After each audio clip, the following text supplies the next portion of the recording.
crédito Pacificar y realizar una inversión. Descarga Onboard BDP en Apple Store o Google Play. Recuerda, cuentas con tu banco para hacerlo todo desde la tranquilidad y seguridad de tu hogar. Tu banco, tu casa. Banco del Pacífico. Innovando desde 1972. Más información en bancodelpacifico.com. En Ecuador, el camarón no se duerme y no se lo lleva a la corriente, porque aquí se lo produce como campeones. Y como todo campeón que sigue un entrenamiento estricto, Scretin trabaja junto a sus camaroneras aliadas con todas las medidas de bioseguridad dispuestas por las autoridades. Lavado frecuente de manos, distanciamiento social y el uso obligatorio de mascarilla. Seamos todos campeones de la salud. El futuro de nuestro país está lleno de optimismo si lo alimentas bien en el presente. Scretin, alimentamos millones. En esta época, la mejor cura es prevenir. Evitemos salir a espacios públicos y tener contacto con más personas. Quedémonos junto a nuestra familia en casa. Es responsabilidad de todos evitar el coronavirus. No lo hagas solo por ti, hazlo por tu familia. Quédate en casa. Alcaldía de Guayaquil.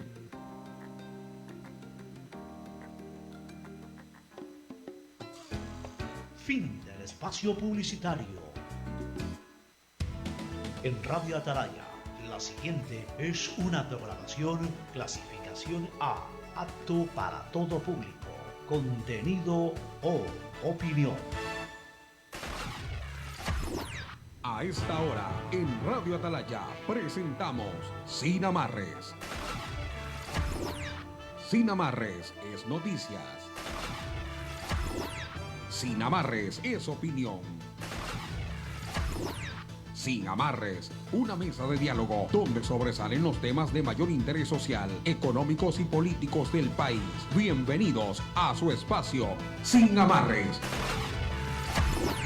Bajo la conducción y dirección del sociólogo Stalin Poveda Granoble. En el aire.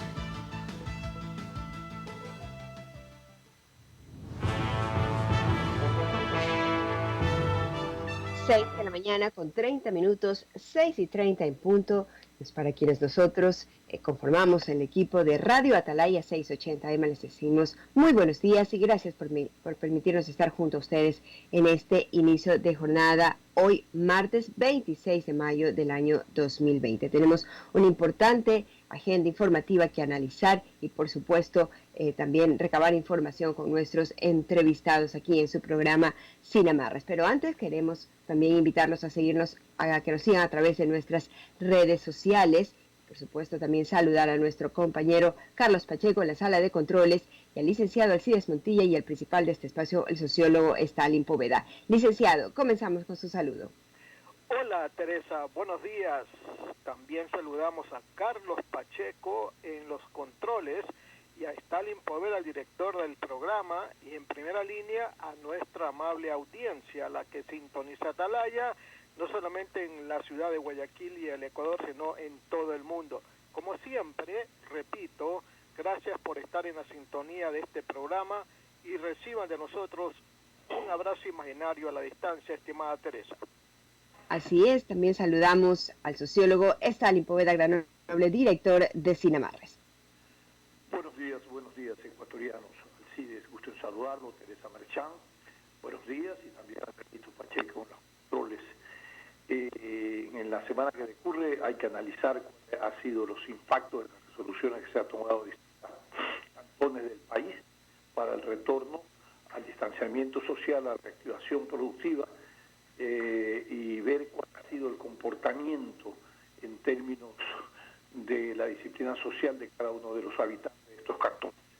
Continuamos entonces con la lectura de los titulares de los periódicos impresos de circulación nacional.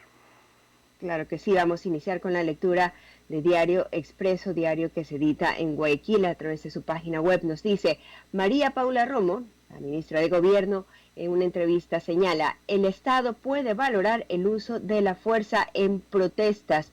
Esto en referencia precisamente a las protestas que se produjeron en distintas partes del país por las medidas anunciadas por el gobierno. Ya les estaremos contando cómo se produjo eso también. Por otro lado, la solidaridad se refleja en los barrios durante la emergencia. Diario Expreso recoge diferentes situaciones en las que en los barrios se han organizado para ayudar a personas en situación vulnerable durante la pandemia.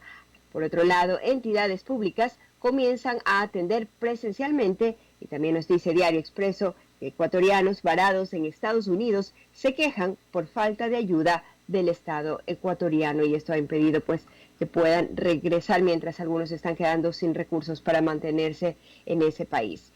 Vamos a la lectura de Diario El Universo. El distanciamiento, dice su principal titular, el distanciamiento no fue impedimento para protestar en Quito y Guayaquil. Trabajadores y estudiantes salieron a las calles portando mascarillas y portando carteles en las que ponían consignas oponiéndose al sistema de bandas de los combustibles, la reducción de la jornada laboral y otros anuncios del régimen. Así también nos cuenta El Universo, Durán está entre los 7 cantones con más casos y tiene pruebas represadas. El día jueves, Durán pasará al color amarillo del semáforo con medidas de restricción aprobadas por el COE nacional. Sin embargo, esa ciudad se encuentra entre las 7 con mayor número de contagios por coronavirus.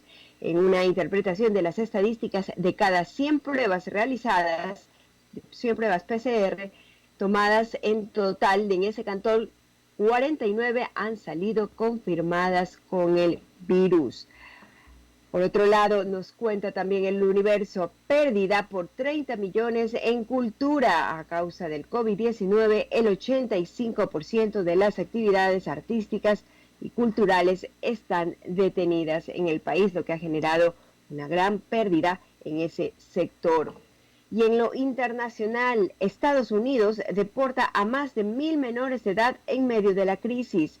Unos 1.000 niños migrantes no acompañados fueron enviados desde Estados Unidos a México y al Triángulo Norte de Centroamérica. UNICEF advierte de riesgos en esta acción que ha emprendido Estados Unidos. Así también nos dice, TAME alista ya la venta de 5 aviones luego del anuncio del cierre de esta empresa pública. Vamos a la lectura de Diario El Comercio, que se edita en la capital. Más cantones se activan y es un día decisivo para 38 cantones dejaron el rojo en todo el país. El alcalde de Quito, Yunda, plantea el semáforo amarillo con restricciones particulares. Hoy precisamente anunciará la fecha tentativa para este cambio.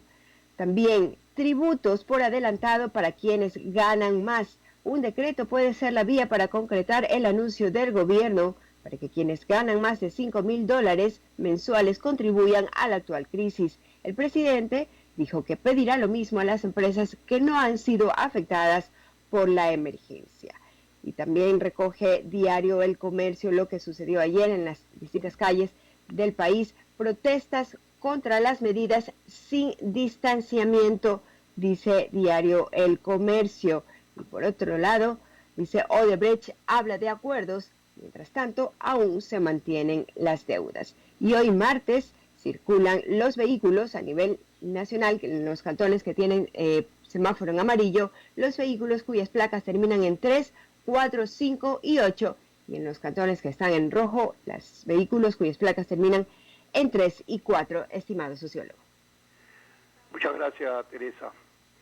Realmente la agenda para esta semana es una agenda bastante preocupante.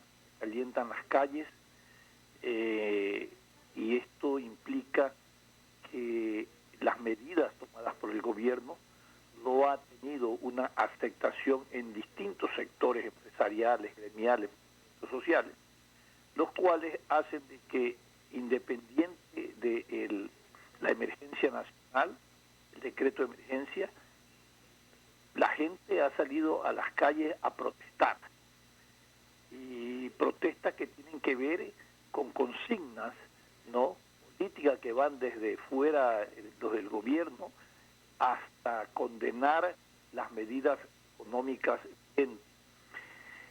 Este calentamiento de las calles obedece al descontento social.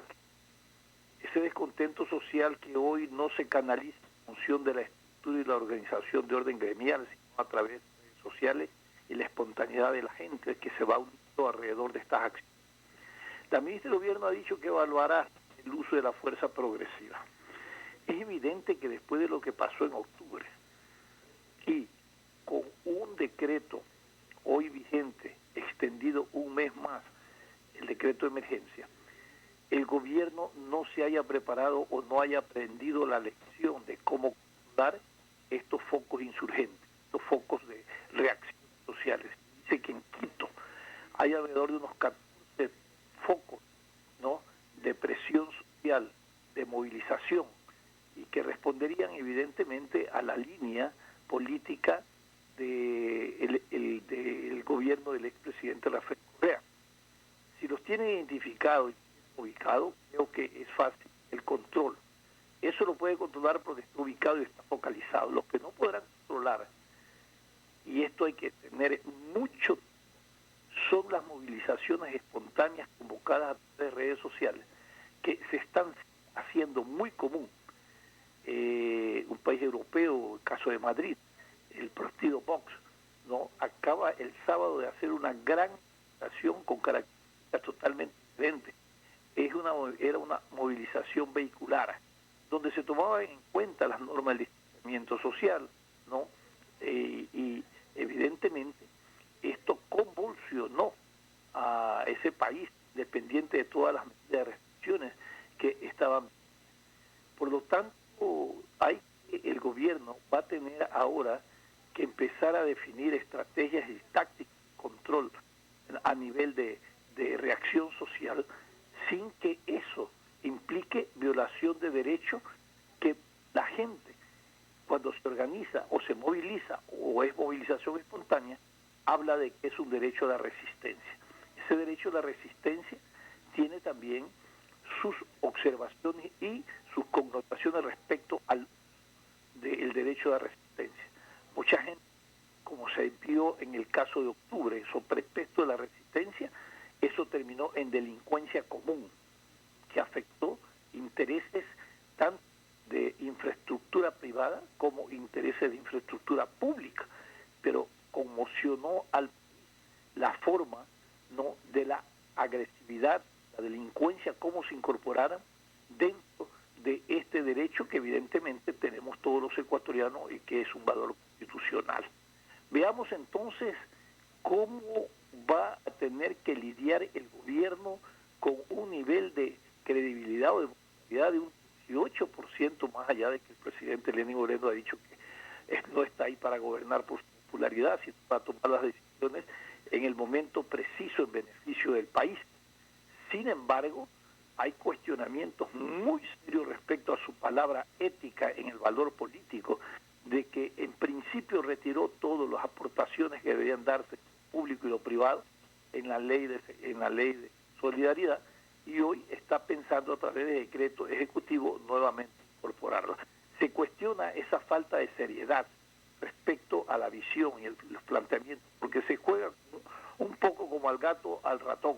Si no me pasó en la asamblea, ahora lo voy a pasar acá. Pero yo dije que lo retiren, ahora lo voy a poner de otra manera. De tal manera que hay que trabajar en este año en la reputación de la palabra del gobierno, que es muy importante para generar confianza a nivel del país y de esta manera provocar un diálogo social que garantice una agenda mínima en este último año para lidiar con la deuda externa, con el desempleo, ¿no?, y todas las políticas de estímulos que desde el gobierno se ha anunciado para los sectores empresariales, para los sectores laborales. Alcides. Sí, Stalin, hay que considerar que este año, el último del gobierno de Lenín Moreno, se enfrenta a dos hechos muy trascendentales y claves que pueden definir qué va a pasar en estos 12 meses. El tema que ya lo estamos soportando de la pandemia del coronavirus y las elecciones. De un lado y de otro, ¿verdad?, son puntos cruciales que van a afectar, para bien o para mal, la manera como este gobierno va a enfrentar estos 12 meses.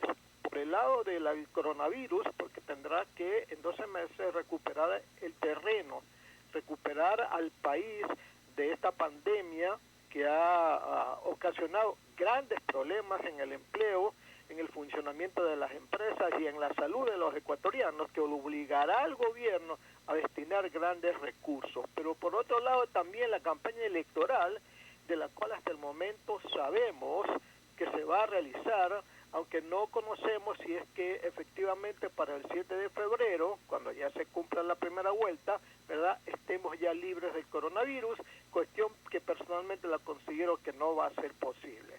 Entonces, aquí hay que definir situaciones. El gobierno ha dicho, el presidente ha dicho que tiene 4 ejes para ejecutarlos en el último año de su gobierno. La salud, imprescindible, necesaria y está en primer lugar. El tema de la alimentación, por ende, por supuesto que sí.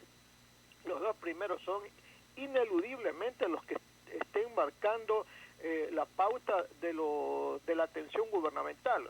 La reactivación de la economía, por supuesto. Esta es una especie como de mesa de 4 patas, y la última pata de esta mesa es la dolarización. Hay algunos que complementan, ¿verdad?, con otros temas más, lo que va a significar la atención del gobierno, pero da la impresión de que el gobierno quiere, con estos 4 puntos, establecer lo que será su política en estos 12 meses. Pero, sin embargo, el tema electoral también le va a preocupar al gobierno, en la medida en que ya no está pensando en las elecciones del 7 de febrero, está pensando en el próximo gobierno, porque sabe que si los enemigos o rivales de Lenín Moreno, dígase el correísmo, obtienen una buena cantidad de asambleístas en la próxima Asamblea Nacional, van a ir con todas sus baterías destinadas a hacerle la vida imposible a Moreno y todos sus colaboradores que están todavía en este gobierno y que de una u otra forma rompieron relaciones políticas entre los correístas y los morenistas. Entonces establecemos la situación económica, la situación de la salud y la alimentación como bases para que este gobierno delinee, financie, reestructure su presupuesto para estos menesteres. Vamos a ver cómo le va al gobierno, porque si el gobierno les va bien, indudablemente que nos irá bien a todos los ecuatorianos. Eso es lo que esperamos del tema de Tales. 6:46 minutos. Sociólogo, no sé si ya le damos la bienvenida a nuestro primer invitado. Solo para terminar, agregue usted, con todos estos factores de inestabilidad y que tiene que enfrentar el gobierno, agregue usted la soledad del poder. El último año, todo el mundo empieza a abandonar el barco y los presidentes hablan del síndrome de la soledad del poder, y eso también es un factor que hay que anotarlo. Adelante, Teresa. Claro que sí, definitivamente un año crítico para el gobierno y para todos los ecuatorianos, sobre todo en el panorama económico, y precisamente para analizar esto tenemos ya junto a nosotros al economista Alberto Acosta Burneo, a quien le damos la más cordial bienvenida, estimado sociólogo. Economista Alberto Acosta, gusto en saludarlo, espero que su salud y junto de su entorno familiar esté muy bien. ¿Cómo está? Bienvenido. Stalin Poder. Muy buenos días, un gusto estar con ustedes. Bien, el ajuste de los combustibles, las reformas laborales, la reducción del tamaño del Estado, los créditos para sectores productivos, son de alguna manera algunos de los ejes con los cuales el gobierno tiene que lidiar, tiene que impulsar y desarrollar. Sin embargo, no hay, y esto es desde la opinión pública, un elemento de credibilidad, de reputación del gobierno que garantice que estos aspectos van a ser llevados a práctica, toda vez que de la misma manera como planteó el retiro de los aportes que tenían que dar por parte de funcionarios públicos y privados, se los retiró en la ley de solidaridad, hoy se los quiere poner en vigencia a el decreto ejecutivo, lo cual hace que se piense que la palabra del presidente está evaluada de credibilidad. Buenos días y bienvenido. Muy buenos días. Yo veo definitivamente con preocupación la implementación de todas esas medidas. Si bien hay cosas muy importantes que se han planteado, incluso en la ley humanitaria se introducen cambios para otorgarle más flexibilidad laboral, que son importantes, porque lo que van a permitir es salvar miles de empleos que están destruyéndose de manera acelerada. Lamentablemente vemos que cuando llegamos a la práctica nos encontramos con un gobierno que no ha logrado, ya en casi 4 años de estar en el poder, no ha logrado poner en orden las cuentas fiscales, que sigue posponiendo las soluciones, que anuncia grandes cosas y a la práctica llegan otras. Y después veo también con mucha preocupación esa ligereza en la palabra del presidente, por llamarlo de alguna manera, en la que retira las contribuciones y los impuestos. Se suponía que entendiendo por qué había que retirarlos, no era por una presión política, era porque estamos viviendo una crisis de iliquidez, en donde más impuestos lo único que va a hacer es agravar esa crisis, que las empresas tengan menos capital de trabajo, es decir, más quiebras, más despidos. Eso es lo que se debe evitar en este entorno en donde la producción, un 70% de la producción ha llegado a estar detenida. Entonces, yo veo con mucha preocupación que no ha sido por convencimiento ni por entendimiento que se retiraron esas contribuciones, como lo anunció el presidente, sino ha sido una jugada, entre comillas, astuta, en la que retiró las contribuciones de la ley para que sea aprobada la ley, para reintroducirlas vía un mecanismo extremadamente nocivo que son el anticipo de impuestos. ¿Y por qué digo que es nocivo? Porque ese anticipo que se piensa cobrar vía decreto ejecutivo, es la facultad que tiene el presidente en casos de emergencia, lo que hace es abrir un hueco mañana para tapar un hueco hoy. Al final del día lo que va a hacer es comerse el dinero que debe recibir el próximo gobierno el próximo año, un efecto que podemos llamar efecto funeraria, es decir, me como la plata hoy, el día de mañana el gobierno que le toque que sufra las consecuencias. Totalmente irresponsable. Perfecto. Junto a esto hay un factor de descontento social a nivel de distintos sectores sobre las medidas que se han tomado. Las calles empiezan a calentarse y el gobierno ha declarado que analizan la utilización progresiva de las cosas. Por eso también se cumplió un mes más el decreto de emergencia. ¿Podrá el gobierno lidiar también con estos aspectos que decía Alcides, tienen que ver un poco con el descontento social? Bueno, definitivamente es lamentable, pero el ajuste económico en este momento es inevitable. Es algo que se debió haber empezado en 2015. Entonces, recordemos que en 2014 se acabó la bonanza. ¿Y qué hizo el gobierno de Correa en ese entonces? Endeudarse, el tarjeteo, la Machicar. Para eso está la Machicar, gaste, sigue gastando irresponsablemente. Este gobierno de Lenín Moreno continuó con la misma estrategia del gobierno anterior. Endeúdese y posponga los problemas. El problema es que hasta la Machicar se le acaba el cupo, y en el Ecuador se le acabó el cupo, y en este momento tenemos que enfrentar los problemas que debimos haberlos hecho en su momento, en 2015, y otra sería la situación, porque hubiese sido más fácil corregir. En este momento hemos hecho crecer el problema por no solucionarlo, es un problema mucho mayor, y debemos corregirlo. ¿Cómo se debe corregir este problema? Reduciendo el nivel de gasto. Y eso lamentablemente tiene un costo económico, un costo político, un costo social. Tenemos que acostumbrarnos, este gobierno y el futuro gobierno que venga el próximo año, que la nueva normalidad en materia social va a ser un descontento permanente. Recordemos cuánto tiempo nos tomó poner en orden la economía después de la bonanza de los años 70. ¿Cuántas décadas de ajuste vivimos? Yo no podría precisar cuánto tiempo va a ser ahora, pero fácilmente va a ser sobre una década de ajustes, porque los gobiernos no se atreven a tomar medidas mucho más rápidas, hacemos ajustes muy graduales, y el resultado es que tendremos que vivir más de una década en procesos de ajuste, descontento popular, marchas, lo que ya vivimos cuando se acabó la década de los 70, esa bonanza mal manejada que también tuvimos que corregirla con sudor y lágrimas. Bueno, ahora tenemos que repetir la historia, otra década mal manejada, otra bonanza mal manejada en 2007, que empezó en 2007, y que ahora nos va a tocar corregirla, y eso implica costos políticos, sociales y económicos.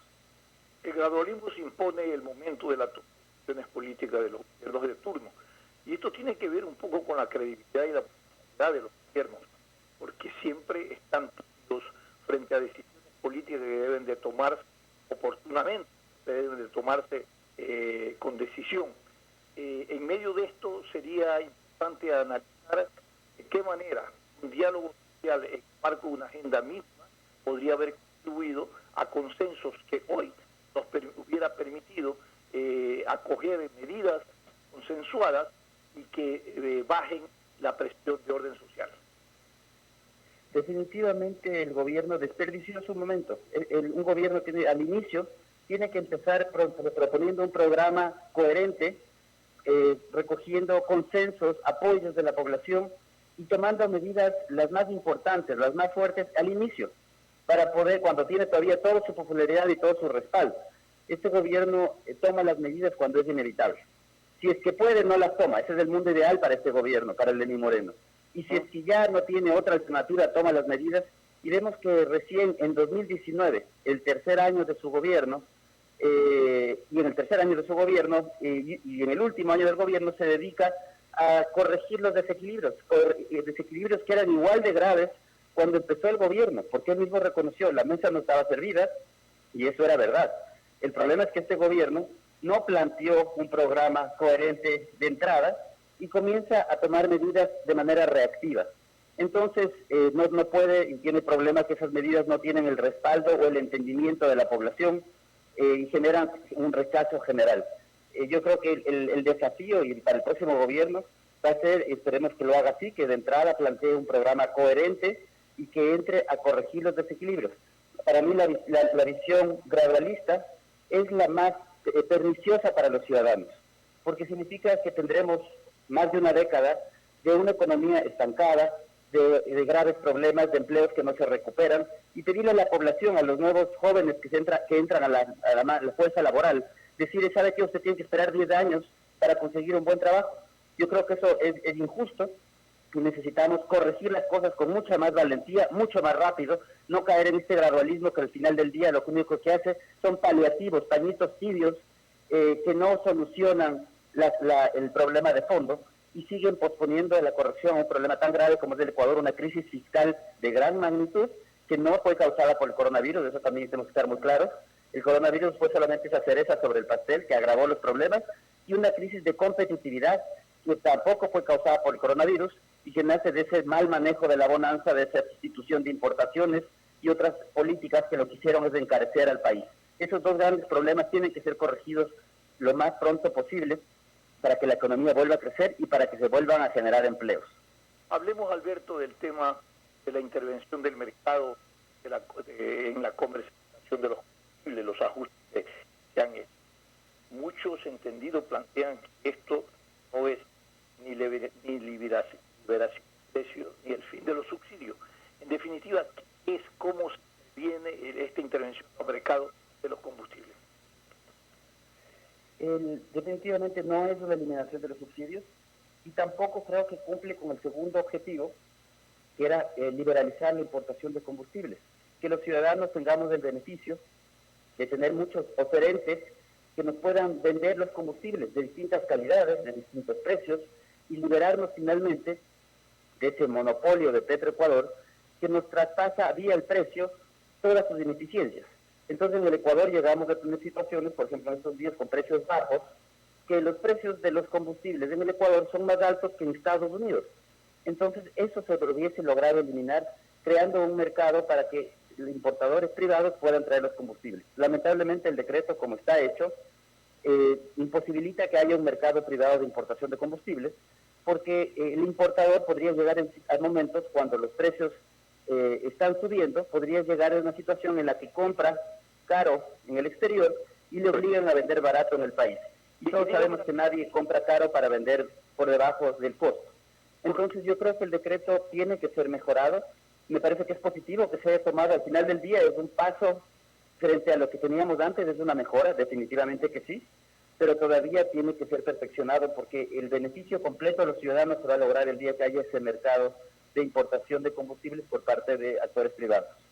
Usted ha planteado que para la de ajuste del precio en el techo y luego las bandas, no debería haber tomado como referencia el precio, el WTI, el precio del petróleo, el barril de petróleo, de los combustibles en el mercado. Estos oscilan en términos de precio y es evidente que, como usted decía, no hay las condiciones de importar petróleos para gasolinas para entrar en el mercado más alto y de luego venderlo acá a menor precio. Sí, ese es otro de los errores de este decreto. Utiliza una fórmula de cálculo en base al costo del petróleo, el precio WTI. El asunto, lo que no se da cuenta este decreto, es que el mercado del petróleo y el mercado de los combustibles, si bien están relacionados, evidentemente no se puede negar, pero son mercados distintos. Por eso los precios del petróleo y los precios de los combustibles no se mueven en la misma proporción siempre. Sí se mueven en la misma dirección, pero es distinto que cada uno dependiendo de la situación de cada mercado, de la oferta que existe de refinerías a nivel internacional, del stock que exista de combustible de un momento determinado, los precios se mueven en proporciones distintas.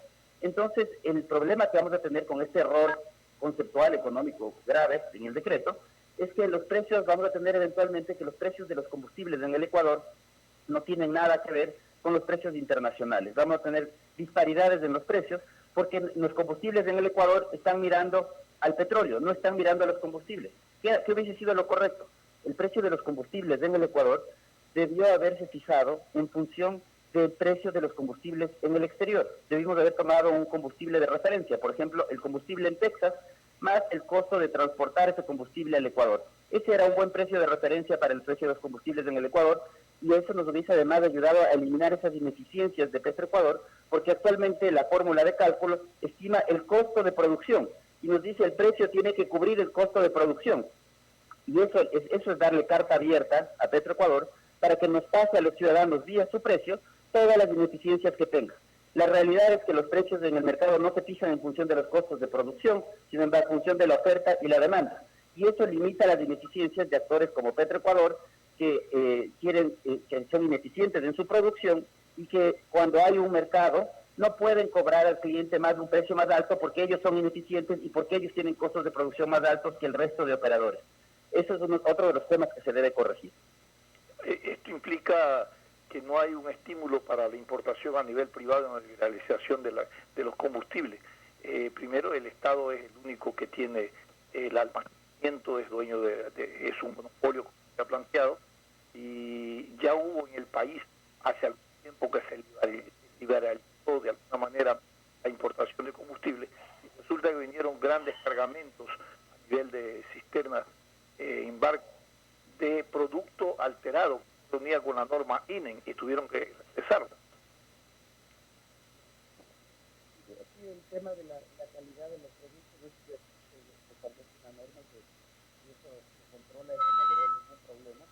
Lo importante aquí es, yo creo que es beneficiar a los ciudadanos con un producto de mejor calidad, porque lo lamentable es que la calidad del producto en el Ecuador, del que produce Petroecuador, es muy baja.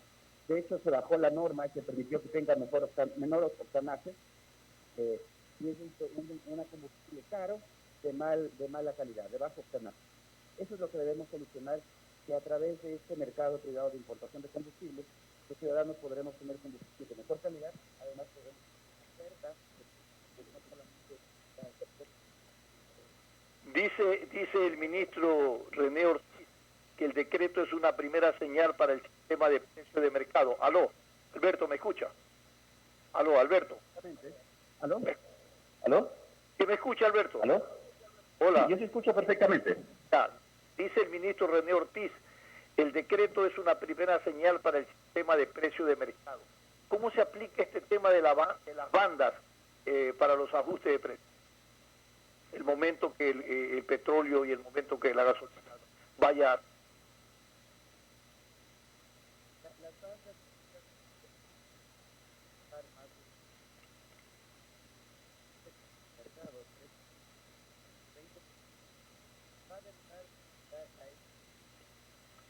Stalin, ¿no se escucha la voz del economista Alberto Acosta?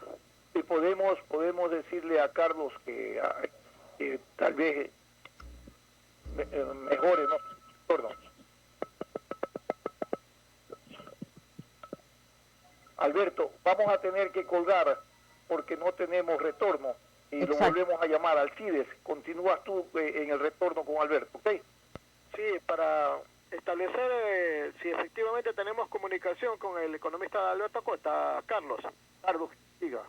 Mientras tanto, ¿qué les parece si revisamos también información que nos comparte el Comité Especial por la Emergencia del COVID en Guayaquil?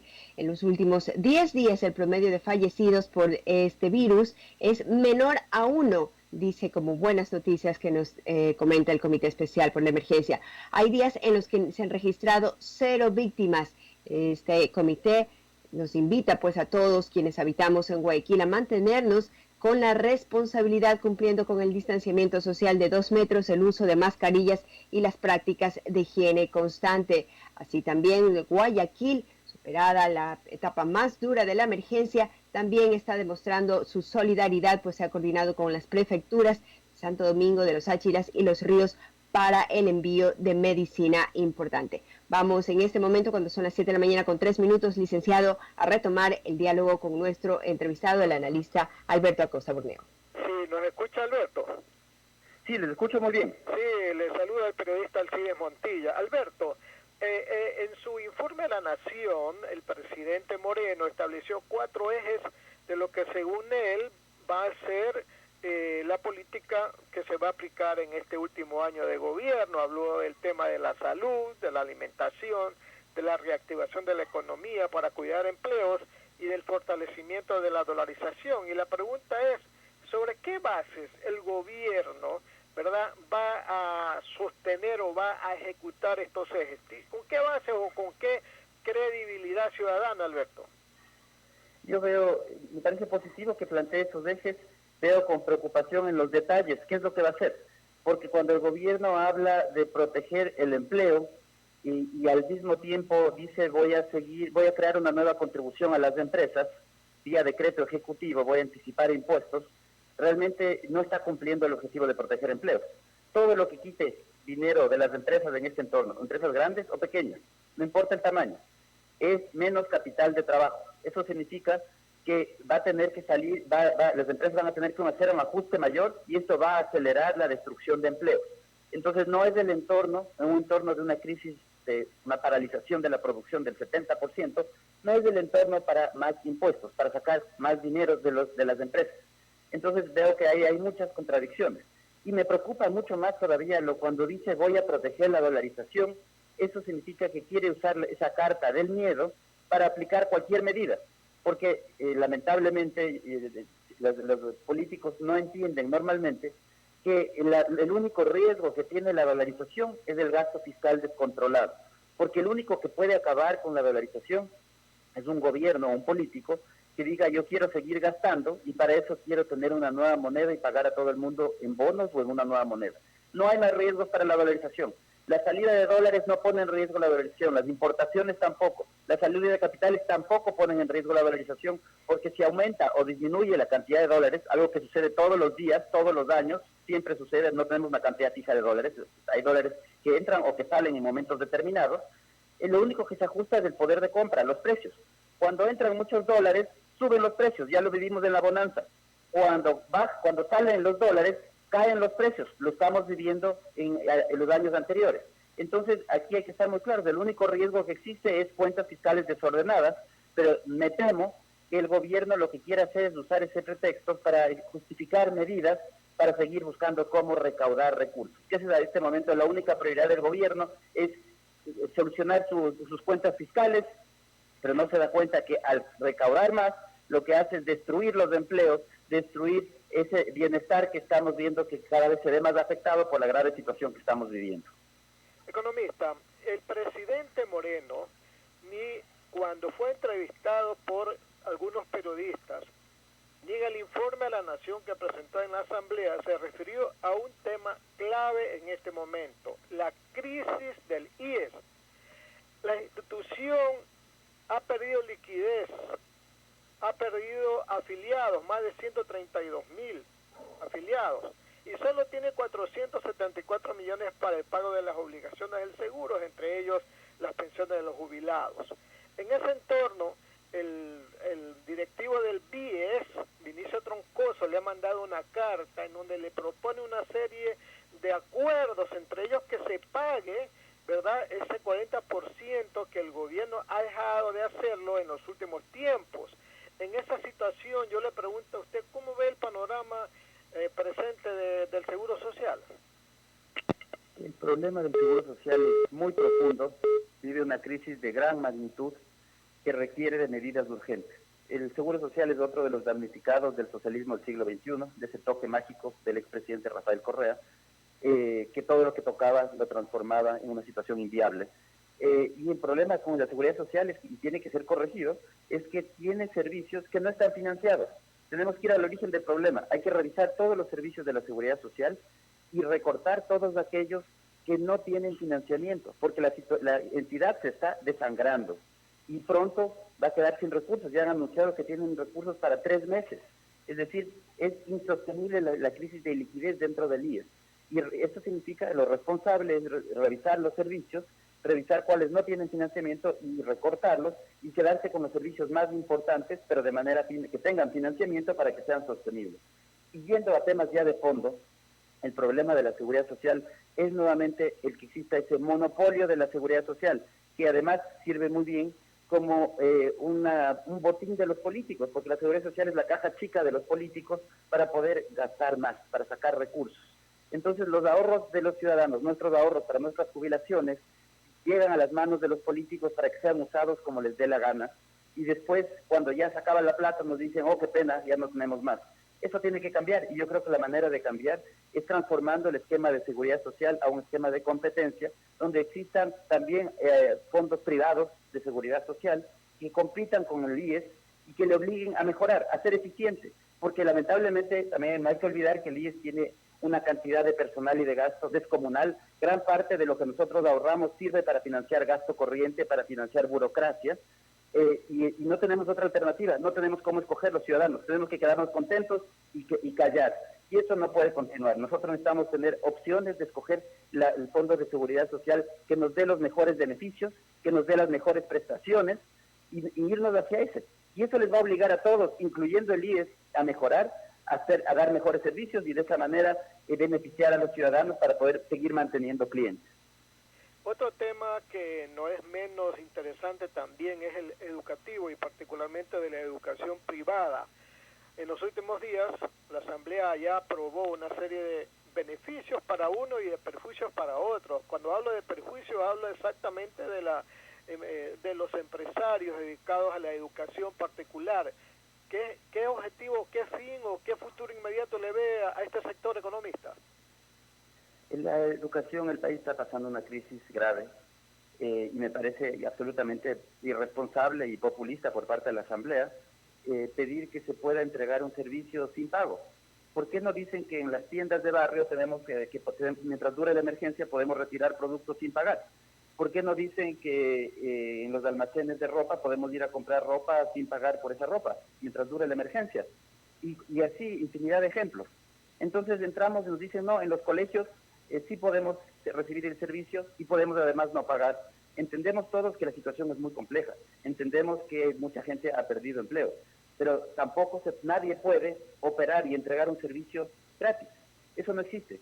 Entonces, lo que están haciendo la Asamblea con este populismo económico tan propio de nuestros políticos es tratar de congraciarse con el público que dice, ay, qué maravilla, son muy buenos, entienden lo que nos pasa, nuestra dificultad, pero lo que no se dan cuenta es que les están haciendo daño porque muchos colegios, hasta el momento ya 21 colegios han cerrado y van a seguir cerrando, porque ya de entrada estaban recibiendo muchísimas menos matriculaciones y con esto es simplemente el tiro de gracia para que terminen saliendo del mercado aún más colegios. ¿Y a quién beneficia eso? Bueno, por supuesto que no beneficia a quienes supuestamente se quería beneficiar. Los ciudadanos tendremos menos opciones de colegios, van a tener que emigrar hacia otros colegios porque muchos están cerrando y los estudiantes tienen que buscar otros colegios a donde ir, y también va a caer la calidad de la educación, porque un colegio que no recibe ingresos tampoco puede dar todos esos servicios que daba antes. Entonces vamos a ver también más despidos de profesores, que ya lo estamos viendo también, destrucción de empleos, porque la morosidad en los colegios ha aumentado significativamente y ahora es una morosidad aupada, auspiciada por ley, algo absolutamente lamentable. Economista, también quería preguntarle, frente a toda esta crisis, la pérdida de empleos, muchos ecuatorianos han optado por el emprendimiento, ¿no? Sobre todo el emprendimiento, viendo que en el gobierno no hay fuentes, no hay generación de fuentes de trabajo, no hay planes para generar trabajo. Hay emprendimientos, la gente está vendiendo frutas a domicilio, están diferentes, el mercado en internet está creciendo abismalmente, pero ¿hasta cuándo esto es positivo y se puede mantener? viendo que la gente mientras se está gastando sus últimos recursos en estos pequeños emprendimientos, ¿cómo orientar esos pequeños emprendimientos para que no haya una sobredemanda y que más bien haya una precarización del trabajo? No, es absolutamente positivo ese emprendimiento, porque estemos claros, los trabajos formales se están destruyendo agresivamente.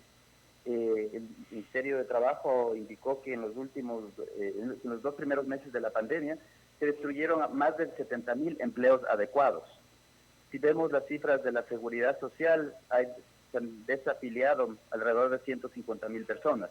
Es decir, estamos viviendo un deterioro del mercado laboral muy importante, y la salida para todas esas personas que pierden su empleo adecuado es buscar algo que hacer en la informalidad. Y lo que hay que estar muy claros de este momento, la única manera de sobrevivir en este entorno es reinventándose. Y aquí yo creo que los emprendedores tienen una ventaja, incluso por sobre las empresas grandes. A las empresas grandes les cuesta reinventarse. A ese gran almacén de departamentos o esa gran tienda le cuesta reinventarse, entrar a vender por internet, entregar a domicilio, todo lo que se necesita en este nuevo entorno. En cambio, los emprendedores, hemos visto casos de emprendedores que desde el primer día se han reinventado y están entendiendo las nuevas necesidades de los clientes. Yo creo que ese es el desafío.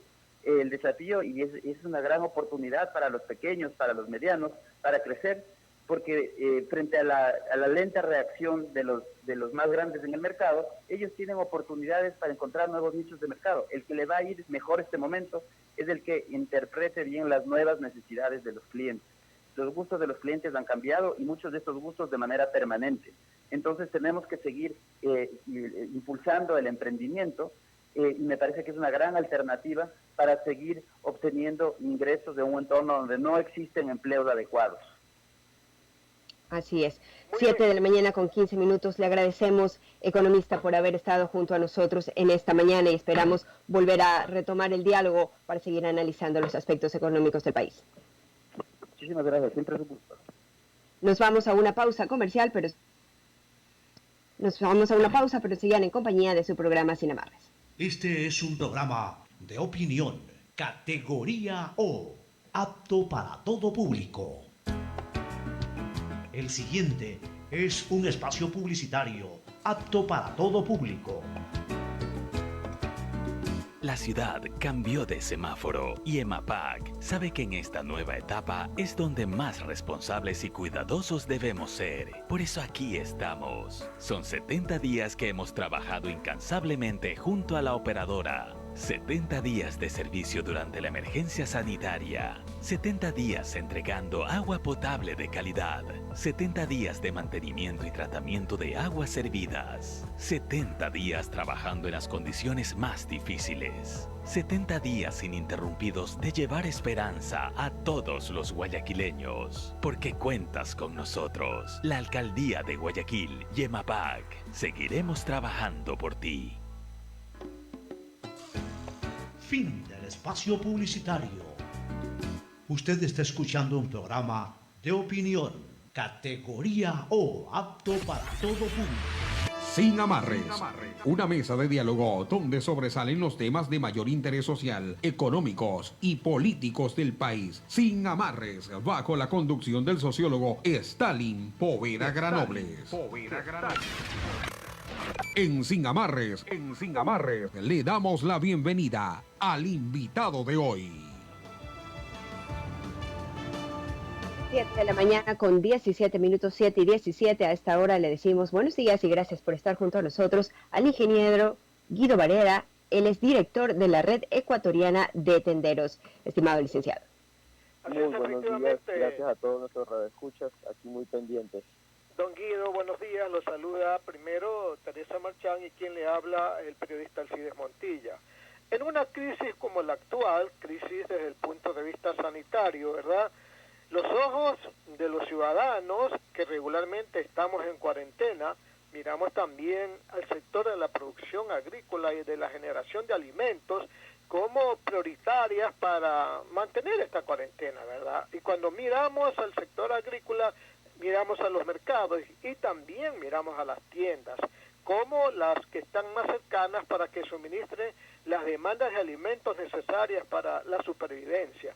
En ese sentido, don Guido, ¿En qué medida los tienderos están enfrentando esa responsabilidad de entregar, de suministrar alimentos a la población ecuatoriana? Buenos días. Buenos días. Bueno, efectivamente, como tú muy bien lo mencionas, la tienda de barrio es como que la primera línea de batalla para atender la seguridad alimentaria del país, ¿no? Tal vez el último eslabón de toda esa gran cadena que arranca en el agro y que termina en el local de una tienda. La realidad es que esto ha sido algo en donde la tienda, de alguna manera, en términos generales, y yo creo que para el público en general nunca nadie se había dado cuenta la importancia que realmente tiene la tienda para la economía del país, ¿no? No fue sino hasta que tuvimos una crisis tan terrible como la que vivimos al inicio de la cuarentena, en donde nos dimos cuenta, tanto tenderos como público en general, que la tienda de barrio era fundamental para mantener el abastecimiento. Y eso, de alguna manera, fue un despertar para todos. Un despertar en donde la tienda se dio cuenta de que tenía una responsabilidad con sus vecinos y abrió con mucho miedo y hasta el sol de hoy, con mucho miedo, pero con mucha responsabilidad, mantuvieron y mantienen abiertos sus negocios para tratar de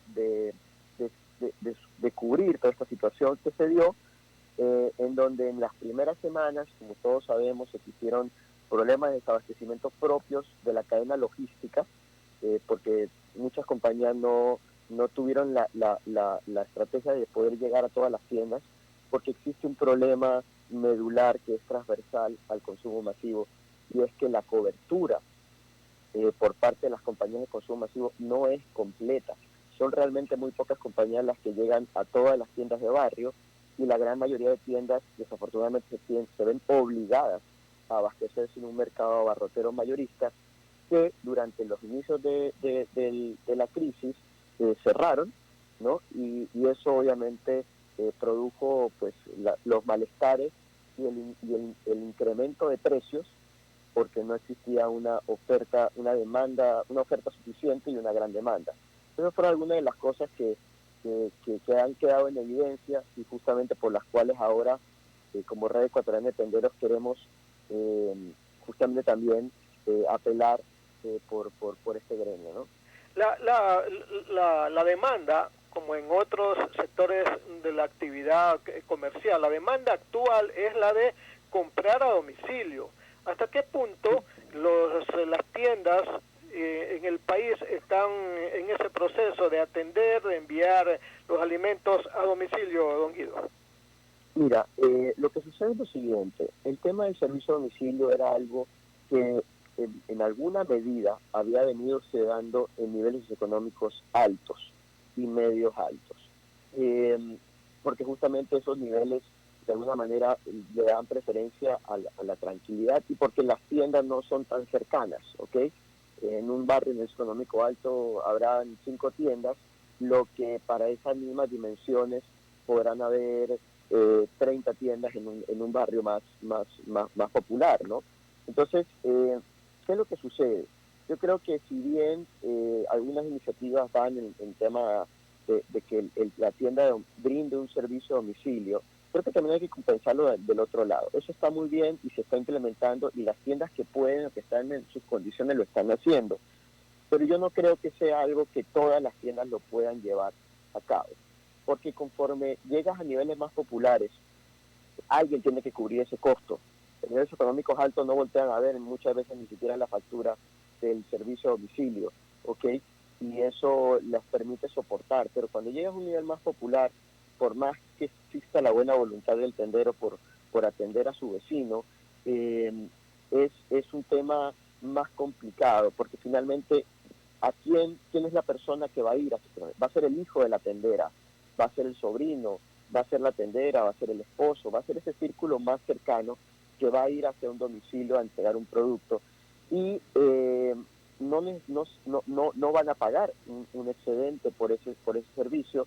Entonces yo no creo que a niveles populares esto finalmente se termine dando, porque también es un tema de seguridad, no lo olvidemos. Cuando tú te desplazas con un producto puedes sufrir un asalto en la esquina, ¿no? y ese tendero se va a ver afectado. De hecho, como ya ha pasado en algunas, no es la generalidad, pero sí que ha pasado. Como tiendas también durante toda esta crisis han sufrido robos, porque eran los negocios que estaban abiertos, ante la necesidad y ante la mala fe de muchas personas asaltaron estos negocios como tal. Entonces, el tema del servicio a domicilio es algo que poco a poco se empieza a implementar, que en los que esté en la medida, también no a todos los barrios les interesa, ¿ok? Porque muchas veces pedir un domicilio cuando la tienda está literalmente a una cuadra o a media cuadra, no es tan necesario tal vez para una ama de casa. Entonces yo creo que eso también hay que dimensionarlo. Se ha hecho mucha publicidad también en el sentido como que esa es la gran solución a todos los problemas, y yo creo que eso también pasa por un desconocimiento real. Está la opción, hay tiendas que lo están implementando, pero también pasa por una decisión del ama de casa, que prefiere seguir yendo a la tienda de la esquina por la cercanía, y en donde los domicilios lo han pedido, las tiendas lo están ofreciendo. Cada vez más, no es una generalidad, pero cada vez más empiezan a implementar o a hacer uso de estas tecnologías. Tal vez una de las cosas que están haciendo hoy por hoy es preparar el pedido, tener el pedido listo. Pone su WhatsApp, entonces el ama de casa se acerca y encuentra ese pedido. Pero digamos que hay otras tecnologías que de hecho desde la red ecuatoriana de tenderos estamos impulsando, como es nuestra app del tendero, que es una aplicación, por ejemplo, que permite que la tienda de barrio se conecte con el fabricante, con el distribuidor, de manera directa, para reducir la intermediación de un abarrotero mayorista, por ejemplo, para que no tenga que ir al mercado a adquirir sus productos, por un lado. Y lo segundo, también hemos puesto, se va a poner también a disposición de ese mismo tendero un aplicativo para que puedan ofrecer a sus vecinos el servicio a domicilio, quienes así lo requieran, porque siempre tiene que ser una opción y que se acerque a la realidad. Entonces, esas son algunas de las cosas que de alguna manera práctica, pragmática, estamos desarrollando. El APP del tendero creemos que es una gran solución a nivel nacional, y actualmente todavía no estamos al aire porque se están sumando una gran cantidad de compañías de consumo masivo de diferente índole, ¿no? Lácteos, aceite, panadería, etcétera, para que el tendero ya pueda tener visibilidad. Porque lo que mucha gente no sabe es que la gran mayoría de tiendas pues se ve obligada a ir a un intermediario, porque la compañía de consumo masivo no sabe dónde está, ni qué quiere, ni cuánto va a comprar. Teresa, sigue la entrevista, don Guido. Teresa, sigue la entrevista, por favor. Claro que sí. Precisamente una de las, dificultades que enfrentaron los tenderos en esta época de pandemia fue la falta de aprovisionamiento de materiales, de productos. ¿Cómo va eso en este momento? ¿Ya se ha logrado superar al 100%? Mira, el tema se ha mejorado, sin duda, y realmente a raíz de estas últimas semanas que ya los semáforos empiezan a cambiar, ya la fuerza de ventas de algunas compañías empiezan a llegar, ya, porque también hay que tomar en consideración que cuando tú tienes un toque de queda, que hasta las 2 de la tarde obliga a la tienda a cerrar o a atender, ese vendedor, ese prevendedor que va a una tienda y le toma el pedido, no alcanzaba a visitar las tiendas que habitualmente llegaban. Entonces se concentró mucha esta cobertura en las tiendas de avenidas principales, pero muchas tiendas que estaban al interior de los barrios no eran visitadas. Entonces, ahora hemos recibido ya reportes de que esto poco a poco ha mejorado, pero ahora empezamos a afectarnos por el otro lado, y es que ya se empieza a sentir la crisis en la gente, y pues también ha habido otras cosas, ¿no? Como las compañías vendiéndole directamente a las amas de casa, lo cual afecta los inventarios, pues los productos que piensan a quedar, y también obviamente ya la crisis de que el ama de casa no tiene el mismo poder adquisitivo. ¿Qué están proponiendo ustedes frente a esto? Bueno, ante eso nosotros de hecho a inicios de este mes enviamos una petición, una sugerencia, una recomendación a la Comisión de Desarrollo Económico Productivo y Microempresa de la Asamblea Nacional, en donde de una manera exponíamos esta realidad del hecho de que 33% de las tiendas hoy por hoy reportan ya falta de liquidez para sostener sus negocios, y que obviamente adicionalmente debido a la contracción de la economía empezamos a ver que los hábitos de los consumos, como bien hablaba el expositor anterior, ya se han visto disminuidos significativamente. Y ante eso nosotros básicamente proponíamos dos cosas que podríamos resumir. Primero, reducción de costos y acceso a crédito. Y por reducción de costos, nosotros lo que planteábamos era que existen productos que son de gran rotación, como son las bebidas, como son los licores, los cigarrillos, las recargas, que son productos que son encarecidos, se venden más caros, los compramos caros porque vienen cargados de impuestos. Entonces lo que nosotros básicamente proponemos es economía para principiantes. Guido, tenemos menos de un minuto, le ruego que nos resuman la propuesta que están solicitando. La propuesta básicamente era reducción del ICE para los productos que están cargados con ellos, y por otro lado que reducción del ICE del 50%, y que las compañías que se vean beneficiadas con esa reducción del ICE hagan un aporte extraordinario equivalente al 10% de ese ICE causado, ¿no? Y que ese fondo vaya a un fideicomiso que sea destinado para la entrega de créditos para las economías populares y solidarias, que no solamente la tienda de barrio, sino también los restaurantes. Esa básicamente fue nuestra propuesta, y que pues desafortunadamente no fue acogida. Bueno, esperemos entonces que se pueda llegar a próximos acuerdos. Le agradecemos mucho al ingeniero Guido Varela, él es director de la Red Ecuatoriana de Tenderos. Gracias por haber estado con nosotros. Muchísimas gracias por el espacio, y queremos decirle a todos que aquí estamos con las tiendas de barrio abiertas, nos mantenemos en pie de lucha, y que les pedimos a todos que nosotros los vamos a cuidar a nuestros vecinos, pero que nuestros vecinos nos cuiden también a nosotros, guardando las precauciones del caso. Así es, comprarle también a la pequeña empresa y comprar producto nacional es importante para mantenernos en esta crisis. 7:30 de la mañana nos estamos despidiendo de Sin Amarres, pero los dejamos en buena compañía. Ya viene Fernando Aguayo Vivo. Una mesa de diálogo donde sobresalen los temas de mayor interés social, económicos y políticos del país. Sin Amarres, bajo la conducción del sociólogo Stalin Poveda Granobles.